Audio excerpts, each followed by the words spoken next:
প্রিয় দর্শক, আজকের এই ভিডিওতে জানতে পারবেন যে দেশে মধ্যরাতে সূর্য ওঠে সেই দেশ সম্বন্ধে বিস্তারিত আলোচনা। একবার ভেবে দেখুন তো, যদি কোথাও 6 মাস সূর্য ওঠে আর বাকি মাসগুলো অন্ধকারে থাকে, সেখানকার অবস্থা কেমন হবে? আবার এমন হতে পারে মধ্যরাতে হঠাৎ সূর্য উঠেছে আকাশে, তখন আপনার কেমন দশা হবে? তেমনই এক দেশ হলো নরওয়ে। বর্তমান বিশ্বে নরওয়ের পরিচয় শান্তির দেশ হিসেবে। ছবির মতো পরিষ্কার পরিচ্ছন্ন একটি দেশ নরওয়ে। দেশটির অপরাধ প্রবণতা একেবারে কম এবং এই দেশটি জীবন ধারণের জন্য নিরাপদ। নরওয়ের রাজধানী আসলো। আসলোকে বলা হয় পৃথিবীর অন্যতম ব্যয়বহুল এবং সমৃদ্ধ শহর। এটি পৃথিবীর এমন একটি দেশ যেখানে মধ্যরাতে সূর্য ওঠে। সবসময় এমন ঘটনা না ঘটলেও বছরের বেশ কিছু সময়ে অনাকাঙ্ক্ষিত এই ঘটনা প্রত্যক্ষ করেন সেখানকার জনগণ। সবসময় এমন ঘটনা না ঘটলেও বছরের বেশ কিছু সময়ে অনাকাঙ্ক্ষিত এই ঘটনা প্রত্যক্ষ করেন সেখানকার জনগণ। এছাড়াও নরওয়ে সম্পর্কিত এমন অনেক তথ্য আছে যেগুলো জানলে আপনি রীতিমতো অবাক হয়ে যাবেন। নরওয়ে ইউরোপ মহাদেশের একটি রাজতান্ত্রিক দেশ। এটি সরকারিভাবে নরওয়ে রাজ্য হিসেবে বিবেচিত। বিশ্বজুড়ে স্ক্যান্ডিনেভিয়ারের এই দেশটি মূলত মধ্যরাতের সূর্যের দেশ। প্রাকৃতিক সৌন্দর্যের অপূর্ব নিদর্শন আছে নরওয়েতে। সেখানকার প্রতিটি স্থান দেখলে মনে হবে রূপকথার এক একটি রাজ্য। নরওয়ে অর্থনৈতিক দিক দিয়েও সমৃদ্ধশালী একটি দেশ। বিশ্বব্যাংকের তথ্য অনুযায়ী মাথাপিছু আয়ের দিক দিয়ে চতুর্থতম দেশ হলো নরওয়ে। শান্তিপূর্ণ দেশ নরওয়ের রাজধানীর নাম আসলো। নরওয়ে সুইডেন ইউনিয়ন থেকে স্বাধীনতা লাভ করে 1905 সালের 7 জুন।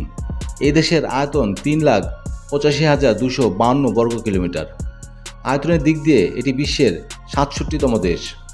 2019 সালের পরিসংখ্যান অনুযায়ী নরওয়ের জনসংখ্যা 53,28,000।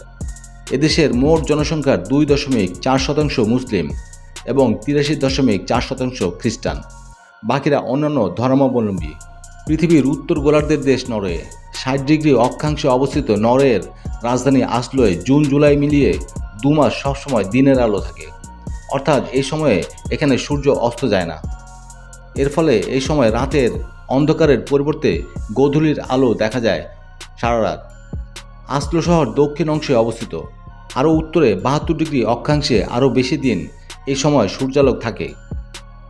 শুধু আসলো নয়, প্রায় একই অক্ষাংশে অবস্থিত সুইডেনের স্টকহোম বা ফিনল্যান্ডের হেলসিঙ্কিতে ও রাশিয়ার বহু অঞ্চলে এর কাছাকাছি ঘটনা দেখা যায়। সৌরজগতের বিস্ময়কর ও অলৌকিক এই দৃশ্য দেখতে ভিড় জমায় পর্যটকরা।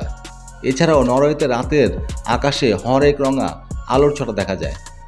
পৃথিবীর অক্ষরেখা তার সমতলের 23.5 ডিগ্রি ঝুঁকে যাওয়ার ফলে প্রতিটি গোলার্ধে গ্রীষ্মকালে সূর্যের দিকে হেলে যায়, আবার শীতকালে সেখান থেকে সরে যায়। ফলে সুমেরু ও কুমেরু অঞ্চলে বছরের একটি বিশেষ সময় মধ্যরাতেও সূর্য দেখা যায়। তবে যখন কুমেরু অঞ্চলে শীতকাল, তখন দিন ও রাতের মধ্যে কোনো পার্থক্য করা যায় না, কারণ সূর্য সেখানে ওঠেই না। পুরো কুমেরু অঞ্চল অন্ধকারে আচ্ছন্ন হয়ে থাকে। ঠিক তখন সুমেরু অঞ্চল পুরো 24 ঘন্টায় সূর্যালোকিত দিন উপভোগ করে। উত্তর গোলার্ধের গরম শুরু হয় 21শে জুন থেকে, তবে দক্ষিণ গোলার্ধে তা হয় 21শে ডিসেম্বর। জুনের শেষ 10 দিনগুলো হোয়াইট নাইটস ফেস্টিভ্যাল উদযাপন করে নরওয়েবাসী। নরওয়ে বছরের 8 মাস বরফের নিচে ঢাকা থাকে। বছরের 2 মাস এখানে সূর্য ওঠে না।